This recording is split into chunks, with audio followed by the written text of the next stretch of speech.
ici aujourd'hui pour animer ce panel où on va se tirer des tomates, lancer des assiettes. Soyez prêts et vigilants. Alors, je commence par... ici, on a une gang de joyeux médecins. On en a un qui n'est pas médecin, figurez-vous donc. On le tolère. Alors, Frédéric Simard, qui travaille dans la firme MedHelper, qui est un système de valet pour aider à mieux gérer l'information entre le patient et son médecin. Naturellement, ce n'est pas par fax, vous pouvez vous en douter. Donc, ça, c'est Frédéric. Jean-Joseph Condé, qui est un éminent médecin à Val-d'Or, qui a été ici président de l'Association canadienne de protection médicale. Ça, c'est lui qui a protégé mon arrière-train pendant que je pratiquais, puisque c'est l'assureur des médecins. Et il est aussi, naturellement, un aviseur très important à l'Association médicale canadienne. Dans l'Association médicale canadienne, il y a des gens plus âgés, puis il y a des gens plus jeunes. Donc, Joseph Petruccelli, lui, il a vu des patients, mais pas comme médecin encore autonome. Il a fait sa médecine, puis il est en maîtrise, mais il est impliqué dans plusieurs projets. Tellement d'affaires, je ne m'en souviens toutes pas. Je ne sais pas de tout, mais entre autres, Careway, qui est un start-up qui s'occupe de justement être capable de reconnaître à travers le langage que le médecin peut avoir ou le professionnel de la santé peut avoir avec son patient, comment ça peut être transformé en note clinique qui peut être insérée directement dans le dossier. Alors, donc, beaucoup de personnes travaillent dans ce domaine. Avec l'arrivée de l'intelligence artificielle, ça a sûrement facilité les algorithmes et toutes les saveurs, comme M. Simard aussi, qui vient du Saguenay, avec son accent particulier. Est-ce que l'IA peut le prendre? C'est un défi. Puis au bout complètement, Vincent Dubouchel, qui est aussi médecin, qui est président directeur général d'une firme qui s'appelle Redeo, qui justement lui aussi veut alléger ma vie en informatisant toute la relation entre les assureurs, tous les formulaires des assureurs qu'on remplit à tous les jours pour les assureurs, pour nos patients. Alors donc, c'est une brochette de cerveau incroyable. Je suis très honoré d'être ici avec eux. Maintenant, on va parler des fax. Ah, ça, c'est moins merveilleux. C'est un domaine... D'abord, ma première question, c'est quoi ta vie avec les fax, toi, Frédéric? C'est quoi ton interrelation avec les fax? La question qui avait été posée, ça s'adressait aux professionnels de la santé, mais moi, j'en suis pas un. Alors, je me suis dit que j'allais vous raconter une histoire vraie. Je vous jure que c'est vrai, mais je vais utiliser un nom différent pour vous exprimer la réalité des fax. On va l'appeler M. Tremblay. Ça va bien, ça, avec le Saguenay? Alors, M. Tremblay diagnostiqué pour le cancer. Il se fait demander par la clinique, il est à la maison, il reçoit un appel, il se fait demander de faxer un formulaire à la clinique. Alors, il prend note, il est à la clinique, alors il ne sait pas trop quel numéro, de où ça vient. Il prend en note le numéro, diligemment, et puis il raccroche. Puis là, il doit trouver une façon de faxer, il va sur le web, trouve une façon numérique, faxe son formulaire au numéro qui lui a été fourni. Tout a l'air à être bien allé, ça dit OK, c'est passé. À peu près 1 heure après, il reçoit un appel de la clinique. Vous ne nous avez pas envoyé votre fax? Ah, je l'ai pourtant envoyé, j'ai reçu confirmation que c'était passé. Réessayez-vous, M. Tremblay. Alors, il confirme le numéro, raccroche et procède à nouveau à envoyer le fax. 1 heure après, on le rappelle à nouveau. M. Tremblay dit, ben là, je l'ai vraiment envoyé mon fax, je vous l'assure, j'ai confirmation. Elle dit, ben un instant, je vais aller vérifier. Alors, à la clinique, ils sont allés vérifier, puis il n'y avait plus de papier dans la machine. Puis le fax, il n'y a pas de mémoire, là, quand ça a passé, en tout cas, ils ne peuvent pas l'avoir. Elle dit, un instant, je vais vous donner un autre numéro de fax. Au deuxième, alors ils lui ont donné un autre numéro, il le prend en note, M. Tremblay, puis il aura procédé de la même manière et il a renvoyé son fax et la personne l'a rappelé 1 heure plus tard pour confirmer qu'elle avait bel et bien reçu son fax parce qu'elle a pris le temps de se déplacer, aller le chercher en haut, redescendre, confirmer qu'elle l'avait, rappeler M. Tremblay puis dire « J'ai reçu votre fax ». Bon, j'ai pris plusieurs minutes pour vous raconter un petit peu l'histoire de M. Tremblay, mais histoire vraie. Alors donc, d'un point de vue efficience, on a peut-être... c'est pas un système parfait. Et c'est intéressant. C'est très intéressant. Et vous autres, donc mes collègues, Vincent, toi, ta vie avec les fax, qu'est-ce que ça donne? Autant chez Redéo que dans les cliniques? Je pense que nécessairement dans les cliniques aujourd'hui, l'efficience des fax n'est pas là. On va tous s'entendre là-dessus. En fait, les fax pour nous, c'est synonyme de pigeonnier quand on est médecin. C'est finalement l'espèce de grosse boîte dans laquelle on reçoit les communications externes de notre clinique. Ce pigeonnier-là, aujourd'hui, il y a mon nom, il y a un nom avec un petit étiquette dessus, mais il a été compilé par combien de gens, combien de personnel administratif qui essaient d'insérer des documents dans ce pigeonnier-là, puis d'avoir mon attention finalement. C'est très difficile d'avoir l'attention d'un médecin, vous le savez tous, là, à tous les jours. Mais au-delà de ça, c'est qu'on a beaucoup de patients qui sont impliqués dans certaines de ces communications-là. J'en fais un devoir aujourd'hui via l'entreprise à laquelle je travaille, qui est moins de fax. On aura l'occasion d'en reparler. Il y a beaucoup d'interactions que nos patients sont eux-mêmes en fait forcés d'aller envoyer un fax ensuite dans le système par eux-mêmes. Les assureurs en sont un. Ils doivent envoyer par eux-mêmes des fois des demandes qui ont été signées par nous, les médecins, mais ils sont comment je pourrais dire, les porteurs eux-mêmes de leurs documents vers l'assureur. Tout ça, c'est un gros fardeau quand on essaie d'avoir des sous à la fin du mois en rente d'invalidité. Puis, c'est un problème qui me concerne particulièrement. Je suis content d'avoir l'occasion de pouvoir parler de ça aujourd'hui avec vous.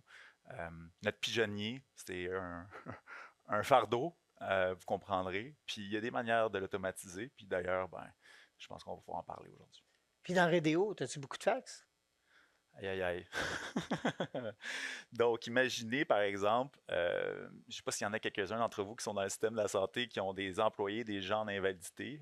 En fait, le plus gros du fardeau administratif d'assurance pour un médecin, c'est l'invalidité aujourd'hui. On envoie tous les jours, surtout comme médecin de famille, là, okay, on envoie tous les jours des formulaires d'invalidité pratiquement. Si ce n'est pas sinon d'autres types de formulaires, nécessairement. Il peut y avoir des formulaires d'autorisation de médicaments, par exemple, formulaires de décès pour un assureur, pour une police d'assurance vie. Beaucoup d'interactions quand même qui sont à gérer, qui pourraient être améliorées, qui pourraient être nécessairement accélérées surtout. Puis redonner du temps de qualité dans le système. Donc, on en gère beaucoup. On va en gérer encore plus. Puis, mais ma question, c'était dans ta compagnie, là. Je ne veux pas parler de chiffres. Non, mais quand tu travailles avec tes employés, là, communiques-tu avec tes employés par fax? Ah, OK. C'est sûr qu'aujourd'hui, le fax est non existant ensuite dans une start-up, là, si on veut. Comme vous, probablement, vous êtes en train de vous écrire des emails à tous les jours. Mais je vais essayer de faire mon avocat du diable des fois aussi. Les processus sont difficiles à changer, le pigeonnier existe. Okay? Les médecins, quand on gradue ou même quand on est en résidence, on a notre pigeonnier et on est habitué tous les vendredis ou à tous les mercredis d'aller le vider ou d'essayer de le vider, c'est vraiment ça plutôt. Et par contre, on n'a aucune de nos interactions aujourd'hui, même en 2024, à l'interne par fax. Dans notre clinique, avec nos intervenants, avec nos infirmières, avec notre personnel administratif, avec le physiothérapeute qui est des fois dans la même clinique. On n'a aucune communication par fax nécessairement. On a trouvé d'autres moyens, d'autres outils technologiques aujourd'hui. Il y en a plusieurs. Le DME dont vous êtes à la source, Dr Hébert en est un. Mais nécessairement, on sait très bien que les interactions, les communications qu'on a à l'interne seraient vraiment pas aussi efficaces si on devait le faire par fax. Mais ça me fait penser à une société, puis là, je pense que c'est vous, Dr Hébert, qui m'a déjà dit ça, que le Japon, aujourd'hui, le fax est au cœur de leur société. Comment déjà? Les Japonais, la société japonaise a fondé tout son principe de communication par fax. Chaque Japonais qui a une maison avec un téléphone, là, il y a un numéro de fax. Et c'est comme ça qu'ils communiquent entre le citoyen et les différentes autorités municipales, l'équivalent provincial ou fédéral. Là. Mais eux autres, là, ils ne jurent que par le fax. Même on pense que les Japonais, c'est vraiment les kingpins de la technologie. Mais figurez-vous donc qu'ils ont gardé leur système fax. Mais on pourrait parler des défis qu'on a au Canada par rapport au Japon. Mais ça va être intéressant.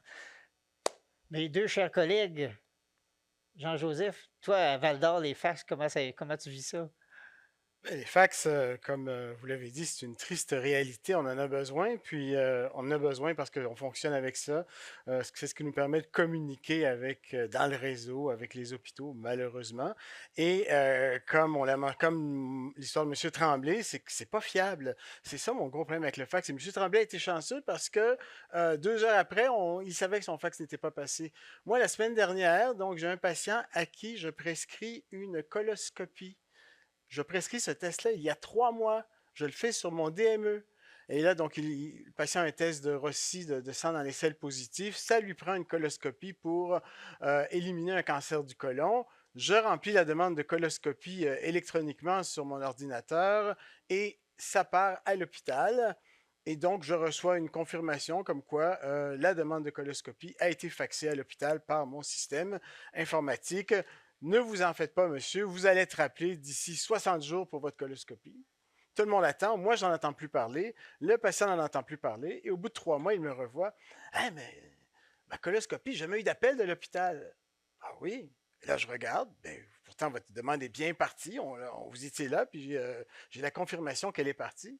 Ben, l'hôpital, comme vous, l'hôpital ne l'a jamais reçu. Mais on ne le sait pas. Vous, votre patient était chanceux, il l'a su. Mais on ne l'a pas su. Donc, il y a un problème au niveau de la sécurité. Donc, la sécurité des patients, la sécurité des soins, il y a des fax qui se perdent, il y a des fax qui ne sont pas livrés, et ça nous cause un énorme problème au niveau de la qualité des soins. Mais malheureusement, comme je le disais, on en a besoin parce que c'est notre façon de communiquer avec les hôpitaux, avec les pharmacies. Comme Vincent le mentionnait, à l'intérieur de notre GMF, ça fonctionne bien, mais à l'extérieur, ça prend le fax malheureusement. Et il faut que ça soit éliminé. Merci. Et mon cher Joseph, l'autre Joseph, Ouais. lui, tu n'es pas, en pratique médicale standard. Là, un jour, il va l'être. Je vais être assez content, il va pouvoir nous remplacer. Mais on va prendre notre retraite. Mais toi, tu as vu d'autres expériences, toutefois, très intéressantes, qui ne sont pas nécessairement que des fax. Oui, donc c'est sûr, mon position, c'est quand même différent. Parce que, oui, je viens de terminer la médecine, j'ai fait tous mes stages dans différentes spécialités. J'ai vu le problème dans beaucoup de différents contextes, beaucoup de différents milieux et avec tous les différents types de professionnels de la santé. Mais le fax, ce que c'est un symbole. C'est un symbole d'un vieux système, d'une vieille façon de faire. Pourquoi est-ce que le fax était créé? C'était créé à cause que tout était fait par la main et on avait besoin de faire une transcription de ce papier physique à quelqu'un quelque part d'autre. Mais ça, on n'est pas dans la même réalité de 1980 et avant ça. Nos besoins ont évolué avec le temps, mais le fardeau administratif augmente avec ça aussi. Donc avant, on avait un fardeau administratif plutôt papier, mais maintenant, c'est juste converti à un fardeau administratif électronique. Donc ce pigeonnier que Vincent parlait, on a tous l'image de tous les papiers sur le bureau. Mais maintenant, c'est plus ça, c'est 200 courriels, c'est 300 labos qui n'étaient pas lus. C'était tous les requêtes qu'on doit remplir. Et c'est bon, on développe beaucoup de solutions vers un meilleur futur. C'est sûr que le fax, c'est un symbole de tout le fardeau qu'on a vécu à travers de tout ça. Et la raison pourquoi on l'utilise, c'est à cause qu'on est habitué. Et c'est difficile de faire les premiers pas pour initier du changement. Mais l'éléphant dans la chambre, c'est le fardeau administratif. Parce que si on est capable de, automatiser la façon de faire, de simplifier nos démarches et de unifier toutes nos différentes solutions et partenaires, comme on est tous ici dans cette chambre, on peut vraiment contribuer à éliminer le fax 1 et diminuer cette fardeau administrative. Donc, c'est un bel point de départ. Tu as raison. Alors, j'ai une petite quote d'une compagnie qui s'appelle Vox, que vous avez peut-être entendu. C'est le télécopieur est la coquerelle de la médecine américaine. Les médecins et les professionnels le détestent, mais il est capable de survivre, même de prospérer dans un endroit hostile. Alors, un beau quote, n'est-ce pas? Mais vous remarquerez que si on met ça au Québec, là, il y a un gars là, qui mentionnait que 80% des processus d'affaires dans le système de santé, c'est papier. Et M. Girard, là, notre ministre, a dit qu'il donnait 900 millions pour digitaliser le système de santé, pas plus tard que le 24 mars. Là, 900 millions sur 4 ans, sur 5 ans, et ça va servir à éliminer les fax. Pensez-vous que ça va faire ça? Pensez-vous que c'est 900 millions à digitaliser le système de santé qui va éliminer les fax? Croyez-vous à ça? Qu'est-ce que tu en penses? C'est beaucoup d'argent. Comme start-up, aimerais-tu ça avoir 900 millions pour On va 5 vous ans? débarrasser des fax. Mais la réalité, d'ailleurs, j'avais une discussion un petit peu plus tôt avec des membres de l'équipe de TELUS. Et puis, parce qu'on a tous, je pense, la conviction que la technologie n'est pas c'est pas ce qui nous limite. Il y a des technologies qui sont très sécures aujourd'hui pour remplacer les fax. Mais il y a d'autres enjeux. Si on forçait ça, le changement, pour des nouvelles technologies, ben là, il faut qu'on prenne en considération toutes les technologies qui sont utilisées parmi tous les intervenants. Puis on ne parle pas juste des médecins, on parle des pharmaciens, on parle des assureurs, on parle des labos, bien sûr, médecins et cliniques, hôpital, etc. Alors, il y a beaucoup de technologies là, qui sont déployées dans ces systèmes-là, qui, d'un point de vue technologique, là, lorsqu'on pense à ça, on se dit oui, on pourrait mettre en place des technologies pour remplacer ça, mais il va falloir qu'on prenne en ligne de compte la réalité de se connecter à tout le reste. Ceci dit, c'est pas impossible. C'est juste une question de volonté.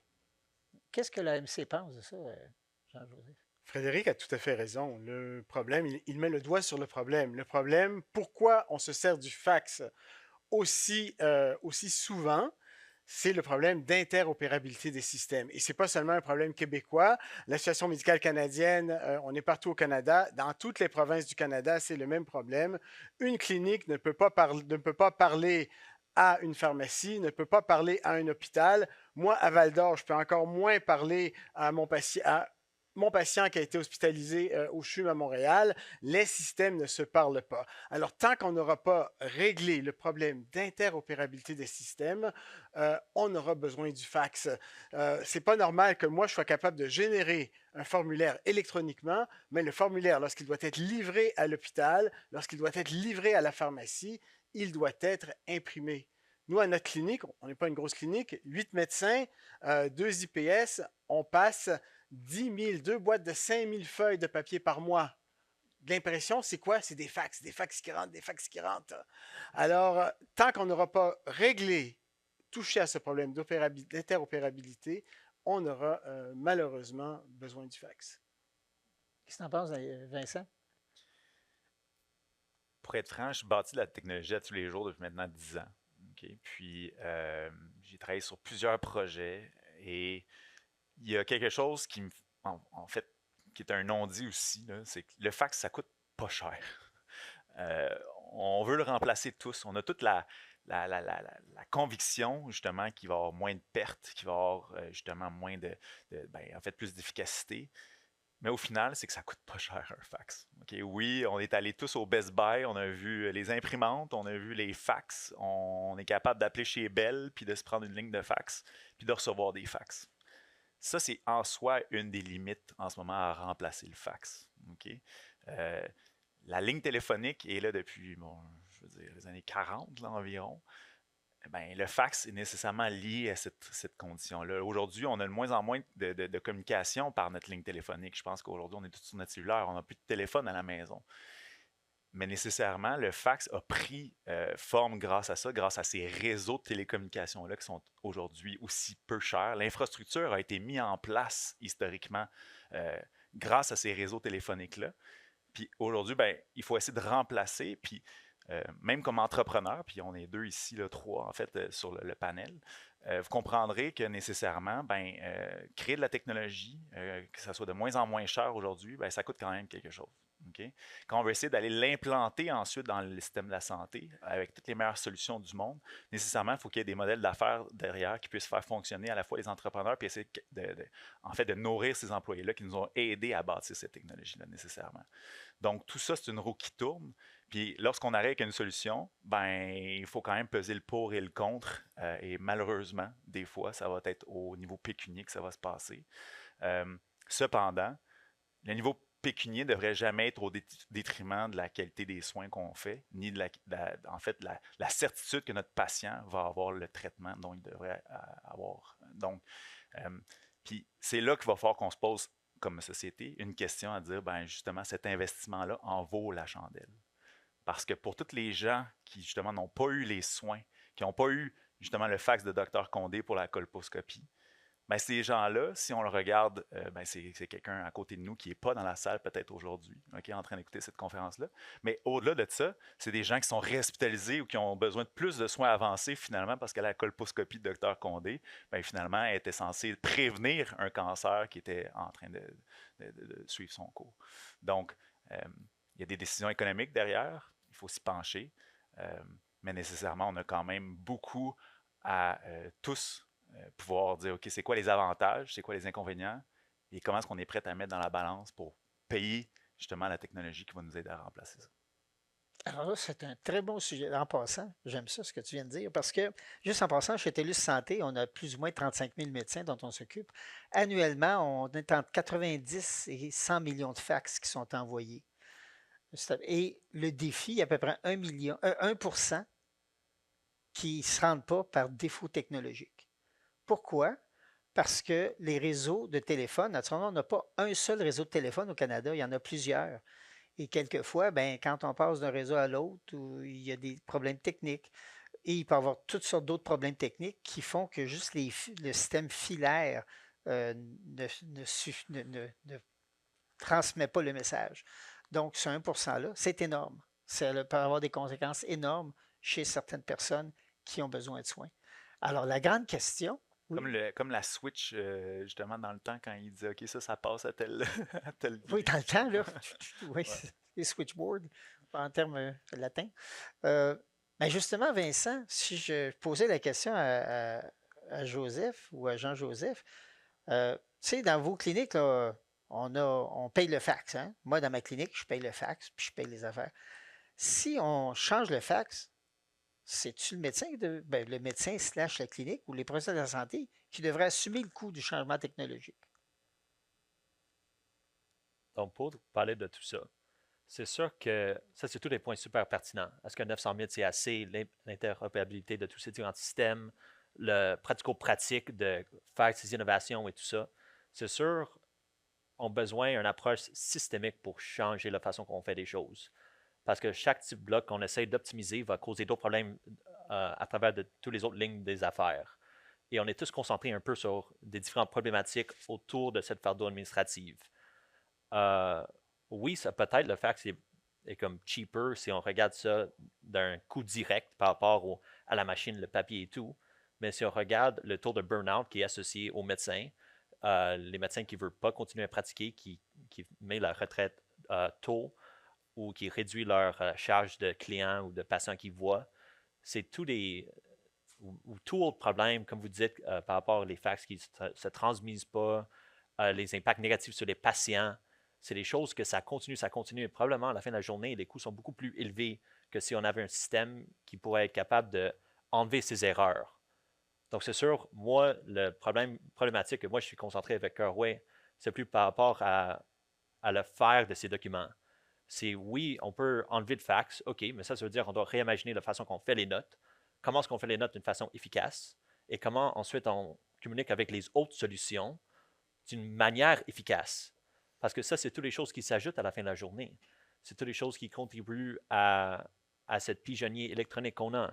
Ça prend long pour écrire une bonne note, ça prend long à écrire une bonne requête de CNSST, CRDS, tout quoi d'autre. Il faut un peu réimaginer la façon qu'on travaille maintenant et qu'on veut travailler, et ensuite voir d'un niveau systémique, OK, pour s'y arriver, qu'est-ce qu'on a besoin? 900 millions, c'est le départ.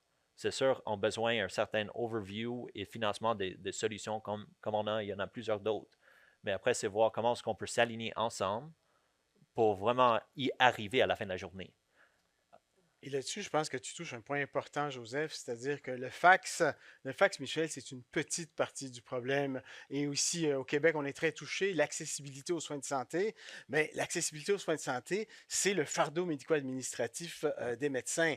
L'année dernière, au mois de février, on sortait que les médecins canadiens passent 18 millions d'heures à faire de l'administration, c'est-à-dire 18 millions d'heures dans leur clinique à ne pas voir de patients, à faire de la paperasse. Le fax, c'est une partie de la paperasse, mais il y a tous les autres, les formulaires, les represcriptions, il y a toute la paperasse que fait le médecin. Et là-dessus, il faut que les solutions informatiques nous aident là-dessus. 18 millions d'heures par année, c'est 55 millions de visites.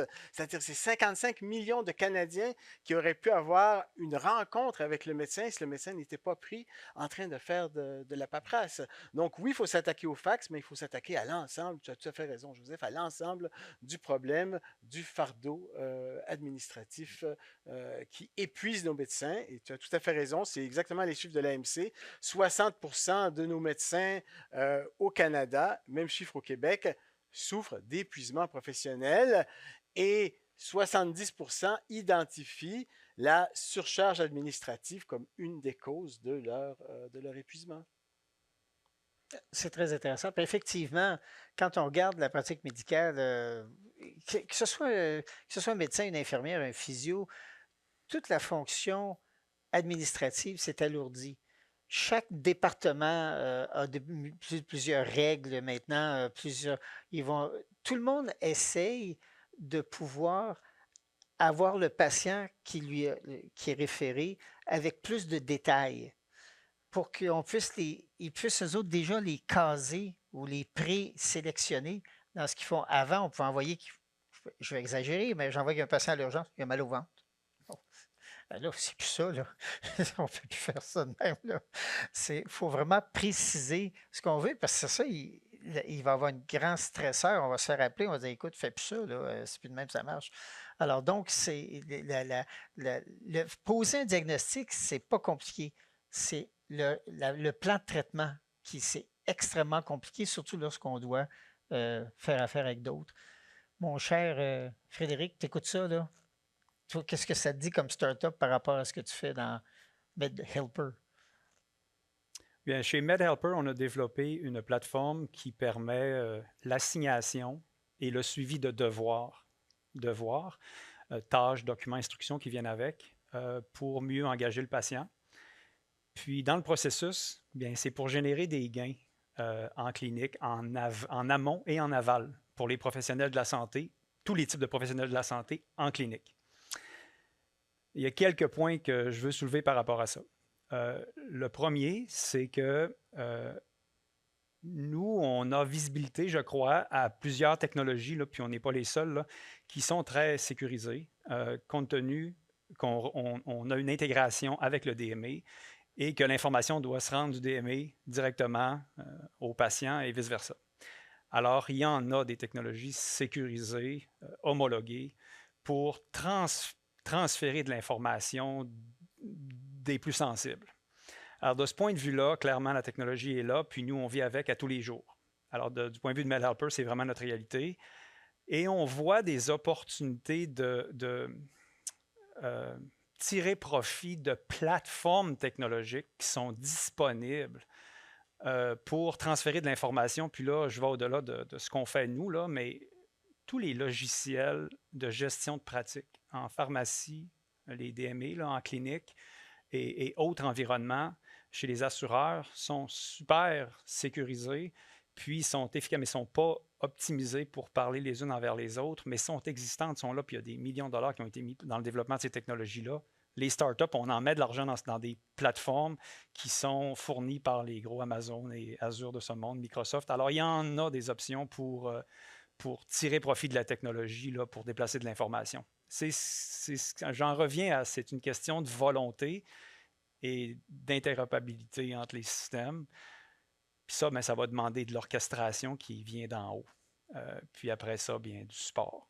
Juste en passant, vous souvenez-vous, là, vous pouvez avoir votre carte, là, vous êtes toutes bien riches, là. Vous allez ici à Montréal, vous allez dans un restaurant qui coûte 350$, vous allez au guichet, mettre votre argent, votre carte dedans, peu importe la banque, ça passe Interact, tout ça. Ça a été fait il y a plusieurs années, hein? Ça fait 20 ans. Quand ils ont fait ça, les banques se sont assises ensemble, ils ont dit « Hey, il faut qu'on se parle, là. Il faut que le client puisse avoir de l'argent, peu importe où est-ce qu'il est. » Ça a coûté 5 milliards faire ça. En argent d'aujourd'hui, que tous les systèmes se parlent, ça va coûter pas mal plus que 900 millions. C'est sûr. Il aurait dû engager les startups. On fait ça pour moins cher. Tu as bien raison. Mais c'est ça, en fait. l'effort en fait, je suis d'accord. J'ai une autre question à vous demander. Dans 10 ans, là, v'là 10 ans, on parlait d'éliminer le fax. On est en 2024. En 2034, où est-ce qu'on va être avec les fax, vous pensez? On va être encore à la même place qu'aujourd'hui.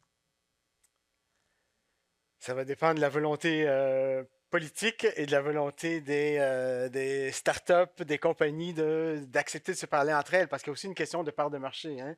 Donc, pourquoi il y a différents DME, il y a différentes compagnies, parce que chacun protège sa part de marché, mais pour le bien du patient, pour améliorer l'accessibilité aux soins et aux dossiers médicaux, il faudrait que tous les systèmes arrivent à se parler et nos médecins, nos infirmières, nos IPS, tout le monde fonctionnerait bien mieux. À l'association pratico-pratique, à l'association médicale, donc vous savez, il y a une étude qui est en cours avec le Collège Royal, avec le Collège de médecins de famille, InfoWay Canada, pour essayer d'identifier ce problème-là. Hein. Donc, quel est le problème? Pourquoi il y a un obstacle? Quel est l'obstacle à l'interopérabilité des systèmes? À partir de là, ce groupe de travail va formuler des solutions qui doivent sortir au mois d'octobre 2024. Et ensuite, ce sera le rôle de l'AMC de propager ces solutions, de les faire valoir à tout le monde de façon à ce que tout le monde essaie de les appliquer parce qu'il faut qu'on arrive à résoudre ce problème. Donc oui, moi j'ai espoir qu'on sera débarrassé du fax dans 10 ans parce qu'il y aura une volonté de la communauté médicale et des politiciens de forcer les systèmes à se parler entre eux. Cool. Qu'est-ce que tu en penses, Vincent? Cette question-là me fait penser à la fameuse question, est-ce que les autos vont voler? Puis là, on reporte la date tout le temps dans le temps, finalement. En fait, j'essaie de voir dans ma tête, puis c'est assez simple. Je reparle du pigeonnier parce que c'est assez imagé. Là. Fait que j'ai mon stack de papier qui rentre. Okay? Puis c'est quoi les volumes qui sont là-dedans tous les jours dans ma clinique médicale? Il y en a 3 qui me viennent en tête, là, sur le top de la pile. Les consultations, justement, en fait, de spécialistes. Fait comment est-ce qu'on peut envoyer une consultation à un spécialiste puis recevoir des rapports de spécialistes? Okay? Donc, les communications, les échanges entre médecins. Deuxième, c'est les échanges avec les pharmacies, les renouvellements de prescriptions, par exemple. Vous savez, bon, comme médecin de famille, on en fait beaucoup quand même. Comment est-ce que ces échanges-là sont encore par fax aujourd'hui? Okay? Puis nécessairement, ben là, après ça, le troisième vient les formulaires d'assurance. C'est vraiment les 3 plus gros piliers, là, je dirais. Puis, heureusement, j'avais une discussion, justement, encore très intéressante récemment avec quelqu'un dans la salle. Il y a certains de ces éléments-là qui sont déjà en mouvance, là, si on veut. Okay? Donc, si on reparle du Québec, vous avez entendu peut-être même dans une des séances plus tôt, il y avait un gros projet en Ontario pour ce qu'on appelle le e-referral, c'est-à-dire d'envoyer des demandes par consultation électronique entre médecins vers les spécialistes. Mais au Québec, je veux dire, on n'a vraiment pas en fait, on était les avant-gardistes, si on veut, de ça. On avait un système qui, d'ailleurs, plusieurs personnes ont participé dans cette salle, qui est CRDS, qui est d'envoyer des demandes de manière électronique à un spécialiste. Okay? Ça a pris du temps, nécessairement. Il y a eu beaucoup d'efforts en fait, d'appuyer autant de la part des DME, autant de la part des autorités régionales pour pouvoir y arriver. Mais aujourd'hui, ça fonctionne. Puis nécessairement, il y a beaucoup de moins de pertes de suivi grâce à ça aujourd'hui. Il nous reste encore les 2 autres gros piliers, là, comme je disais. La pharmacie, comment est-ce qu'on peut améliorer nos échanges avec les pharmacies? Les pharmacies, heureusement, sont quand même sous des bannières privées, on va se le dire, et donc ils ont quand même certains pouvoirs de décision qui sont peut-être plus faciles à prendre comme décision d'entreprise et comme décision d'affaires. Après ça, ça prend des intégrations nécessairement vers leur système logiciel et ça donne que certains joueurs peuvent être des fois d'un côté et de l'autre, c'est-à-dire en médecine et du côté de la pharmacie. Donc, on a quand même des connexions relativement plus faciles ensuite à faire. Puis pour ce qui est des assureurs, je peux vous dire qu'il y a de la volonté. Okay, il y a vraiment beaucoup de volonté présentement. Il y a eu quand même beaucoup de pression médiatique dans les dernières semaines au niveau du fardeau administratif. Les assureurs ont été pointés du doigt et ont répondu à l'appel. Ils sont en train de vouloir justement informatiser comment est-ce qu'un formulaire pourrait être acheminé de manière électronique. Et tout ça, c'est pour le grand bénéfice de nos médecins qui vont pouvoir le faire de manière électronique. Et puis, je vais essayer de rappeler un principe. J'ai un adage que je suis en train de bientôt quoter. Je vais pouvoir un jour peut-être laisser ça sur Wikipédia et dire que c'est Vincent Dumouchel qui a dit ça. Mais le cercle vicieux du papier, c'est que, en fait, lui-même s'alimente. OK? Puis je vais vous parler d'un formulaire et comment ça fonctionne. C'est qu'à toutes les fois que je remplis un formulaire papier, que ce soit pour un assureur, que ce soit dans le temps pour une consultation spécialiste, ben, la prochaine fois que je vais l'avoir à le refaire, OK, étant donné que j'étais papier, mais que j'ai un DME quand même, ben, ce papier-là a dû être scanné aujourd'hui. Donc, j'ai une autre machine qui n'est pas le fax, mais qui est un scan, ou une imprimante avec un scan. Puis à ce moment-là, aujourd'hui, ben, on va faire une copie conforme de ce que je viens de faire sur papier, puis on va le remettre dans mon dossier électronique.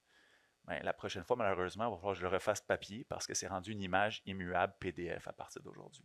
C'est un peu le même principe dans les formulaires d'assurance. Je ne peux tout simplement pas dupliquer le dernier formulaire rempli et me servir de ce que je pourrais repartir du dernier, soit 80% du temps, à peu près la même chose que ce que j'ai rempli. C'est la même chose pour les renouvellements. Une chance qu'ils nous ont fait des petites cases pour dire ben, combien de renouvellements voulez-vous, docteur, puis voici la liste que vous avez besoin de represcrire. Si je n'avais pas déjà ça qui me serait parvenu par la pharmacie, imaginez le temps si j'avais à represcrire manuellement chacun des médicaments, chacun de leur dosage.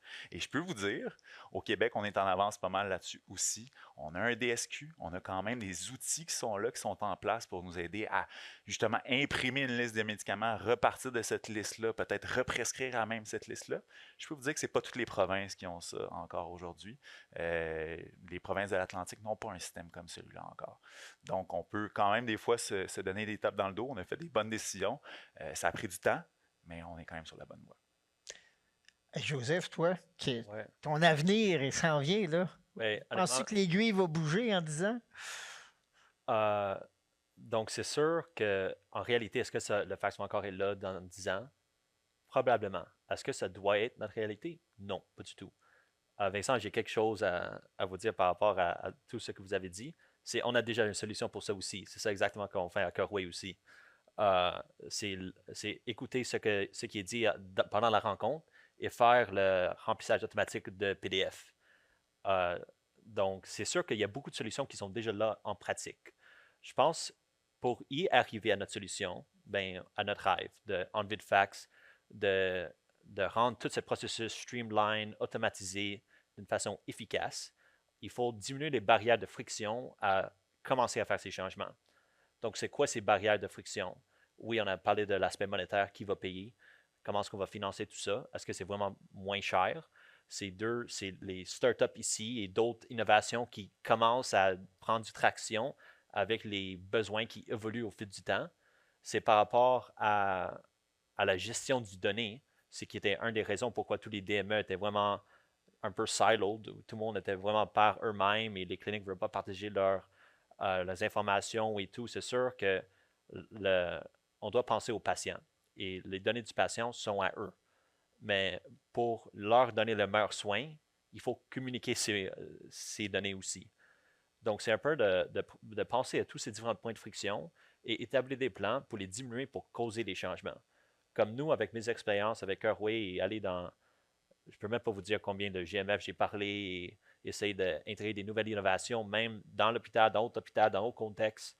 Des fois, ça arrive vraiment rapidement. Des personnes veulent faire des changements, mais la majorité du temps, la plus grosse friction, c'est un, ils ne savent pas c'est quoi la technologie. Deux, il n'y a pas personne dédiée à faire ou penser à ces nouvelles façons de faire. Et des fois, ils ont juste pas de temps, ils sont épuisés.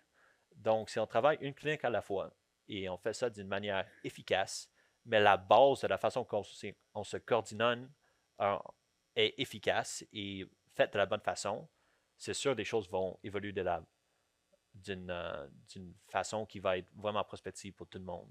Et penses-tu que le courriel, c'est un outil utile pour remplacer le fax? Donc, le courriel, c'est sûr que ça a aidé beaucoup de gens.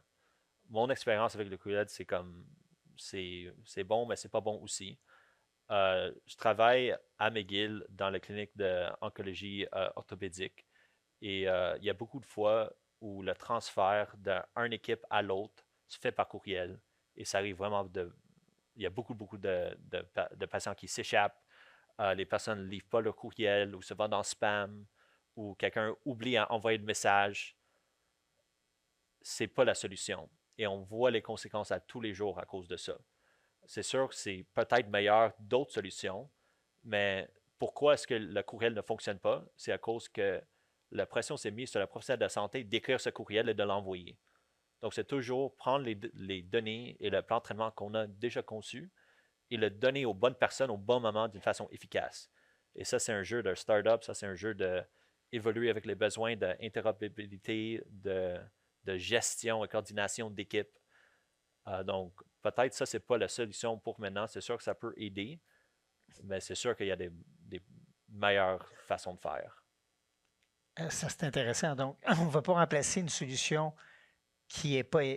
qu'on pourrait voir plus efficace par une autre solution qui n'est pas plus efficace.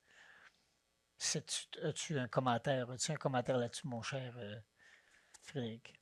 Monsieur Tremblay dirait non. Je pense que les technologies courriel seraient un enjeu de sécurité. Puis lorsque tu veux utiliser ces technologies-là et puis que tu veux avoir le même niveau de sécurité, tu as des enjeux d'expérience utilisateur. Alors, pour répondre à la question posée, est-ce que le courriel pourrait possiblement remplacer le fax? Ben, techniquement, oui. On peut déplacer de l'information par les courriels, mais est-ce que c'est une solution viable? Ça serait peu probable que ce soit la solution envisagée si on mettait l'investissement puis la transformation derrière ça. OK. Est-ce que tu as une autre option? Moi, je me dirigerais vers les plateformes qui existent, là, ce que ça va requérir, parce que les plateformes sont en place pour déplacer l'information. Ce que ça va requérir, c'est une interface à chaque bout. Une fois que tout le monde a dit « OK, on embarque », il va falloir qu'il y ait une certaine standardisation. Là, je ne sais pas d'où elle va venir, mais pour qu'au bout de chacun de ces connecteurs-là, c'est-à-dire chez le pharmacien, entre les médecins, en clinique, en hôpitaux, chez les assureurs, etc., bien qu'il y ait une certaine interface pour accéder à l'information. Il faut que tu accèdes ça via un portail quelconque. Ça, il y a un point d'interrogation là-dessus, là. Mais l'infrastructure, le back-end, là, dont on parlerait pour transférer l'information, je pense qu'elle est là. Mais ça ne sera pas vers une interface Outlook, je ne crois pas. Qu'est-ce que tu en penses, Vincent? Je pense depuis tantôt à la fameuse date de 2034. Là. Des fois, ça prend un onde de choc, nécessairement. Puis un des ondes de choc qui viennent de se passer dans le système, c'était vraiment une bonne réflexion, Michel, d'avoir soulevé le point. Puis je pense que ça vaut la peine d'en parler. Ça fait du pouce un peu sur ce que je viens de dire.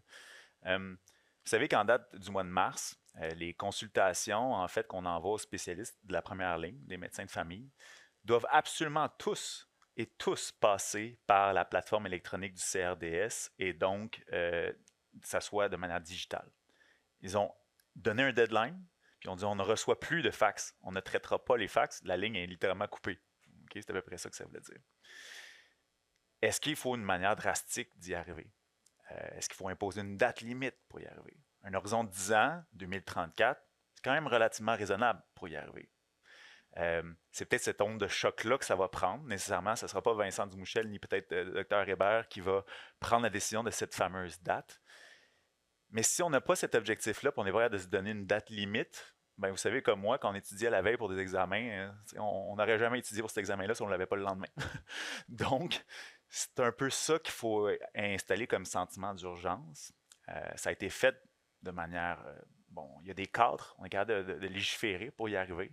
Les autobus scolaires, aujourd'hui, ont une date limite pour devenir électriques.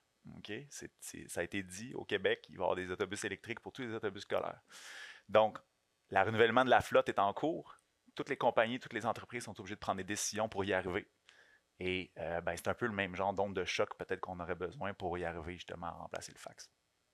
C'est un bon commentaire. Effectivement, je peux vous dire que ça a été annoncé d'avance que le CRDS ne prendrait plus de fax. Ben, je peux vous dire que c'est comme Noël, comme tous vous autres, je suppose. Là. Le 24 au soir, il fallait faire des cadeaux, il fallait acheter des cadeaux. Ben, la veille de l'arrêt du fax, ça a été, il y a eu des hurlements, des pleurs et des grinchements dedans. Là. La FMOQ, ça a sonné, le collège, ça a sonné au ministère. Mais finalement, ils ont tenu leur bout, puis il n'y a plus de fax. Sûrement, si le médecin n'a pas de dossier médical électronique, il y a une alternative. Il peut utiliser l'interface web du CRDS. Bien, c'est pénible. Vous comprenez que vous ouvrez une interface web à côté de votre DME. Il faut rentrer M. Tremblay, il vit au Lac-Saint-Jean. Oh non, pas au Lac-Saint-Jean. Il faut tout écrire ça. Après ça, il faut tout rebâtir son formulaire. Alors que quand il est dans le DME, ben, toute l'information du DME rentre automatiquement, popule le formulaire et valide plusieurs sites, plusieurs champs requis par le CRDS pour être sûr que c'est le bon numéro de téléphone, la bonne adresse, toutes ces choses-là. Donc, c'est facilitant de le faire à travers un DME, mais ceux qui n'en avaient pas, ils ont souffert. C'est une grosse gestion de changement qu'ils ont eu dans leur vie quotidienne de devoir avoir accès à l'interface web. Et il y a certains médecins qui n'avaient pas de dossier médical électronique et il n'y avait pas d'ordinateur dans leur bureau. Eux autres, c'était une crise. Parce que là, il fallait qu'ils rendent service à leurs patients et ils ne savaient plus comment faire. Heureusement, c'était une petite minorité, mais c'est là qu'on voit que ça a fait mal. Ça fait vraiment mal. Et peut-être que, effectivement, avec les partenaires majeurs, le Collège, l'Association médicale canadienne, l'Association canadienne de protection médicale, le ministère, peut-être qu'ensemble, on pourrait se donner des jalons sur une période d'un certain nombre d'années pour à tout le moins amorcer des travaux. Parce que je dois vous dire candidement que dire qu'on va donner 900 millions en 5 ans pour digitaliser puis éliminer les fax, je ne peux pas voir comment ça va, en quoi ça va changer la donne à court terme. Tu sais d'où va venir je pense, d'où va venir la pression pour que la donne change. La pression va venir de la population, du manque d'accessibilité. Parce que le ministère a un problème, c'est qu'il faut qu'il augmente l'efficacité de notre travail, l'efficacité des médecins. Toi et moi, je suis sûr qu'on est moins efficace qu'au début de notre pratique, et même Vincent aussi, on voit moins de patients à l'heure. Pourquoi? Parce que nos patients ont vieilli, nos patients sont plus âgés, ils ont plus de comorbidités, des cas plus complexes. Donc, je suis capable de moins performer qu'il y a 10-15 ans. Donc, je suis moins efficace. Et la façon de me rendre plus efficace maintenant, c'est l'informatisation, c'est le DME, c'est des systèmes où, comme tu dis, j'aurai plus besoin d'écrire ma note, qu'elle va s'écrire, qu'elle va se générer automatiquement, que mon formulaire, comme tu dis, Vincent, va être généré automatiquement par mon DME. Et je pense que cette pression-là va venir du manque d'accessibilité. Pour améliorer l'accessibilité, il va falloir qu'on augmente mon efficacité. Et pour augmenter mon efficacité, il va falloir qu'on investisse en technologie. Sinon, on s'en va dans un mur parce que les besoins vont en augmentant. Notre population vieillit, notre population plus âgée, plus malade, plus de comorbidités. Je vais vous partager une tranche de vie. Un de mes collègues, Dr. Bissonnette, dans les Laurentides, dans la conférence qu'il fait sur l'adaptation de son DME à sa clientèle, il dit: mes patients vieillissent, puis bon sang, ils ne meurent plus. Je suis toujours m'en occuper tout le temps. Ça va. Il dit, les matins, là, je peux avoir 15 patients qui ont 85 ans et plus. Alors que quand on a commencé notre pratique dans les années 70, tout le monde mourait du cancer du poumon. Ça montait. On avait des chiffres atroces des mortalités des accidents d'auto. On était les pires au Canada. Alors, heureusement que les chiffres se sont améliorés. Mais effectivement, les gens vivent longtemps. Et c'est un peu pour ça aussi que l'Association médicale canadienne, donc, on supporte, on finance la recherche, les projets pilotes sur des solutions électroniques. D'ailleurs, je pense la semaine prochaine, on devrait annoncer des bourses de 10 millions avec Scotia puis Financière MD pour supporter de la recherche de façon à réduire le fardeau administratif des médecins parce qu'on n'a pas le choix. Si on veut améliorer l'accès aux soins, il va falloir qu'on augmente l'efficacité de nos médecins. Bon, bien, Frédéric puis Vincent, prenez le formulaire tout de suite. Alors, c'est très intéressant. C'est un sujet passionnant parce que on vit dans les fax tous les jours et on ne s'en rend même pas compte. La complexité de changer ce système-là est absolument incroyable parce que c'est inséré dans les modes de pratique, dans les flux de travail, partout. Écoutez, je le racontais lundi, là, j'avais une patiente qui avait une grosse masse cérébrale, c'est terrible. Fallait que j'appelle le neurochirurgien parce que c'est un cas qu'on ne pouvait pas envoyer au CRDS, ça fallait trop urgent. Le neurochirurgien m'appelle, Michel-Louis, c'est beau, je pense son nom. Envoie-moi un fax avec toutes les affaires dessus. Tabarouette. J'ai dit, t'es sûr, il faut que je t'envoie un fax? As-tu le numéro? Ah, un instant, là, il est dans sa salle d'opération. Il y a quoi le fax? Il faut envoyer ça.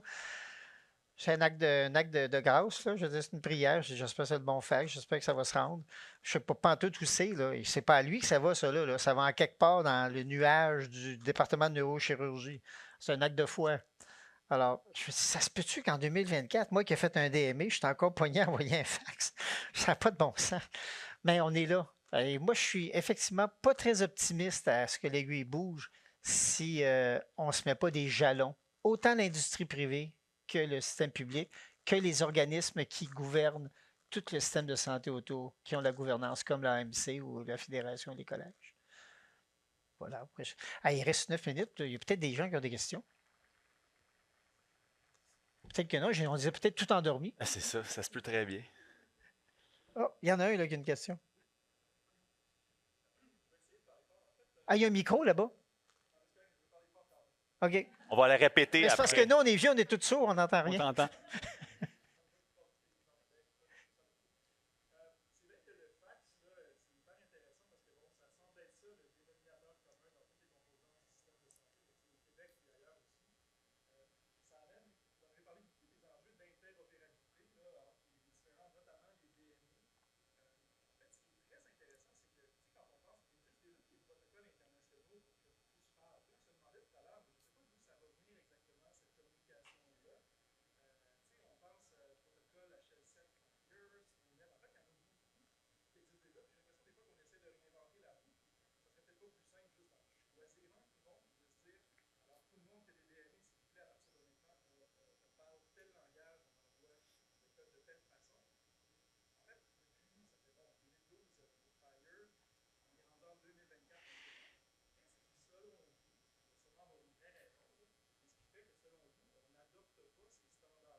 Bon, alors d'abord, bonne question. Il faut toujours dire ça, c'est une bonne question, mais c'est vrai que c'en est une bonne. C'est qu'en fait, d'abord, les protocoles HL7, on les utilise pour tous les laboratoires. Quand votre médecin vous prescrit une formule sanguine, vous allez à votre hôpital, là, il y a déjà un point faible parce que il faut transcrire la prescription, le technicien transcrit la prescription sur sa réquisition dans un système informatique. Là, il peut se tromper. Première étape. Après ça, ça s'en va au laboratoire. Là aussi, il y a de la manipulation de données, ça peut se tromper. Mais si tout va bien, ça revient en message SL7. Et nous, dans un serveur régional, et nous, on va chercher ce qui nous appartient. On identifie toutes sortes de critères. Là. Il y a critères d'identification, le médecin, le patient, tout ça, et la clinique. Et là, on ramasse ça chez nous. Donc ça fonctionne assez bien. On manipule des millions de laboratoires à chaque jour à travers le Québec. Là, vous avez peut-être vu, ça a fait les manchettes dernièrement. Justement, ils ont essayé de changer ça, là. Et là, tout d'un coup, on ne soit plus nos labos. Il faut aller voir qu'est-ce qui se passe. Ben oui, ça fait des années qu'on utilise le HL7. Peut-être que d'autres pourraient commenter sur ce qu'ils viennent de mentionner sur les protocoles. Parce que l'autre chose que je peux mentionner là-dessus, c'est que oui, on pourrait faire de l'interopérabilité, mais je crois qu'à la fin de la journée, une question importante, c'est qui paye? Qui paye pour installer ça? Bon, on l'a proposé. Vous savez, les dossiers médicaux électroniques dans une province, c'est là que sont les dossiers de tous les citoyens de la province. Il n'y a seulement qu'un sous-ensemble qui va à l'hôpital.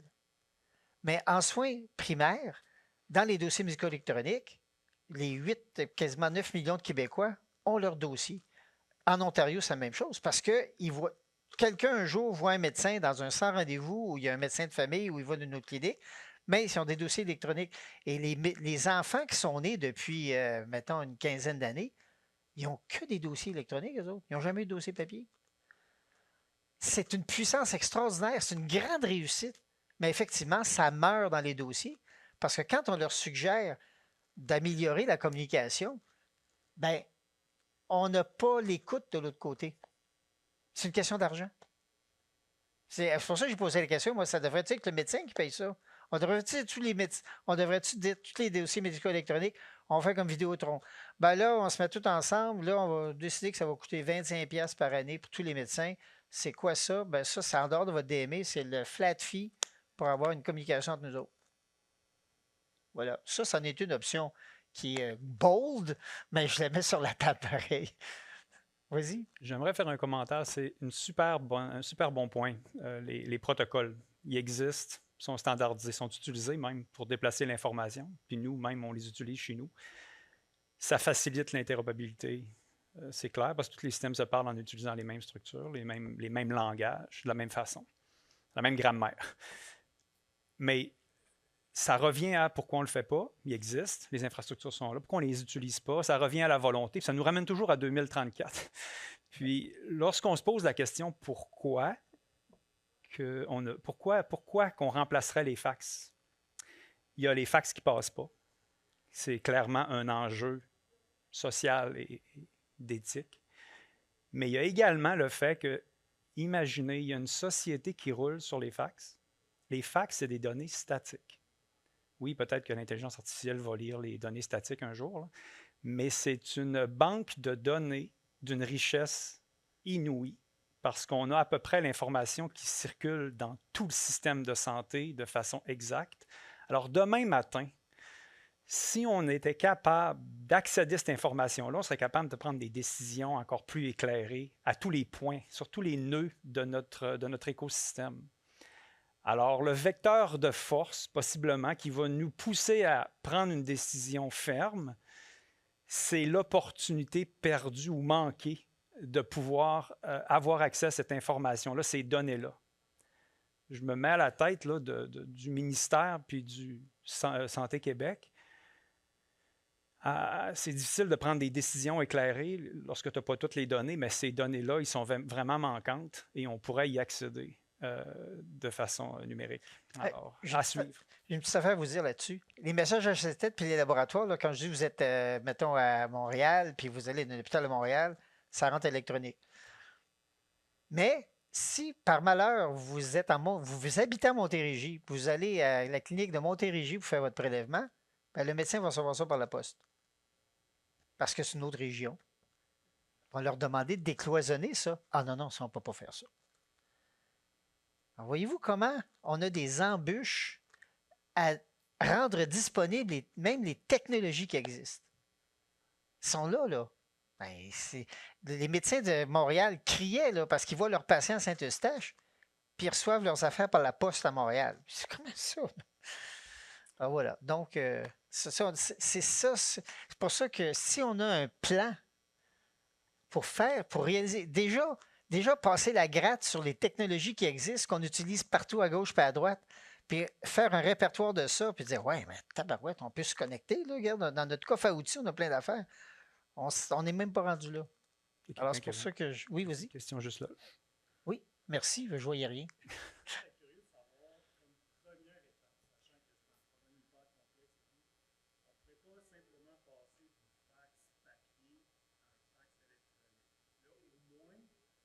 Garder tous les numéros de téléphone qui existent déjà.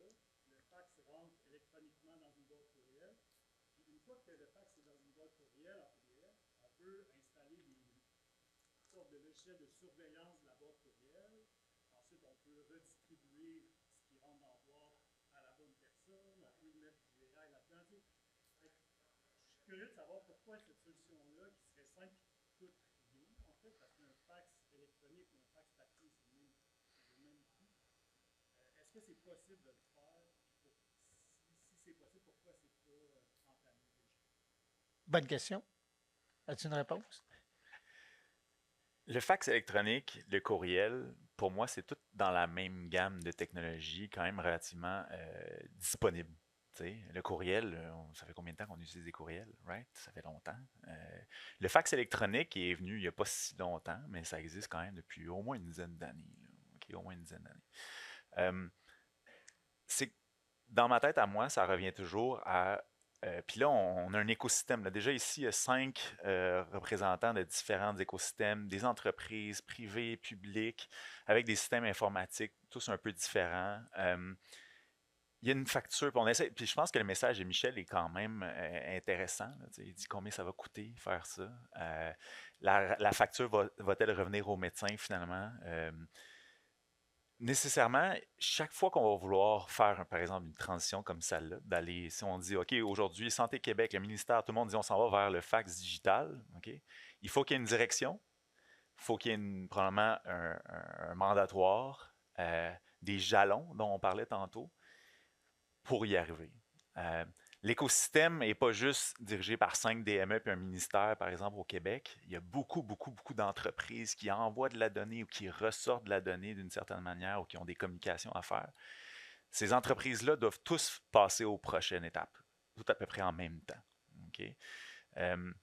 On doit le faire dans une visée justement économique, on doit le faire dans une visée avec des enjeux d'affaires, okay? Avec une pandémie qui vient tout juste d'arriver, qui a eu quand même un impact assez significatif sur les ressources, sur les entreprises privées, entre autres aussi. Et là, ben, c'est dans ce contexte-là qu'on est en train de relancer puis d'essayer de prendre les meilleures décisions pour la prochaine décennie, justement. Puis toutes ces questions-là sont pertinentes parce que si j'étais justement à la tête du ministère puis à la tête justement de Santé Québec, je me la poserais cette question-là. Est-ce que ça en est une technologie d'aujourd'hui? Puis est-ce que dans 10 ans, on la voit encore comme étant la solution? Parce que si on fait la décision aujourd'hui de dire le mandatoire, dans 10 ans, tout le monde y est rendu, tout le monde doit l'avoir fait, mais il faut absolument qu'on ait les moyens de le faire, mais que ça soit une solution qui soit ultra pertinente aussi, même dans 10 ans. Puis aujourd'hui, le fax digital, est-ce que toi, tu te dirais toi-même, je prendrais le fax digital aujourd'hui pour l'utiliser dans 15 ans? Bien là, la réponse, il faut qu'on y réponde. C'est bon. Hey, mon Dieu, on a déjà passé notre temps. Hey, merci. Y a-t-il d'autres questions? Ah, il y a une autre question.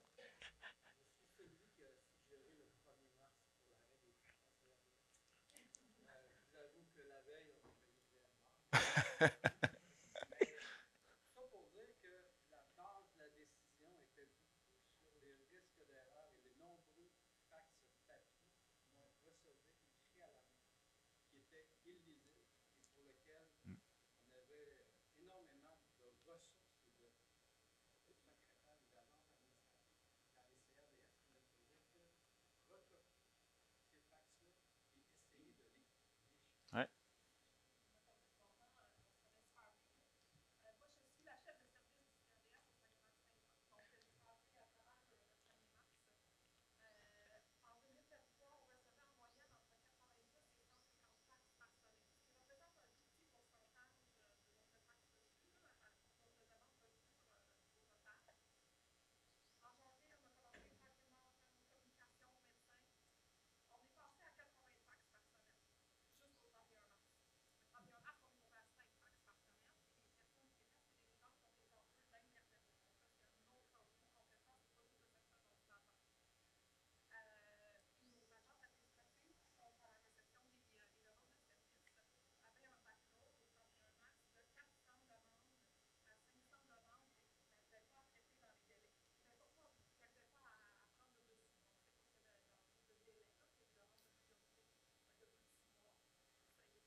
Voyez-vous, c'était.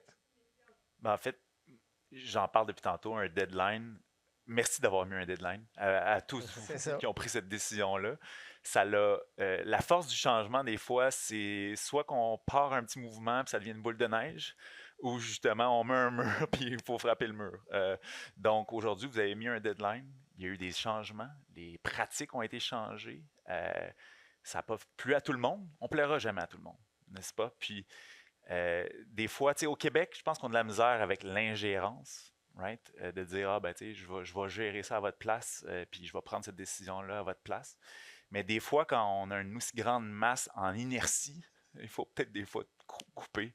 Puis justement, à ce moment-là, on arrive avec des acteurs de changement. Mais c'est un bon use case. C'est la preuve qu'éliminer un fax, ça améliore l'opération. Alors, ça, mais c'est un parallèle grossier, mais si on met le parallèle avec tout ce qu'on fait en médecine, avec les heures qu'on perd, si on est capable d'améliorer l'interopérabilité, on va améliorer la productivité. C'est un bon use case.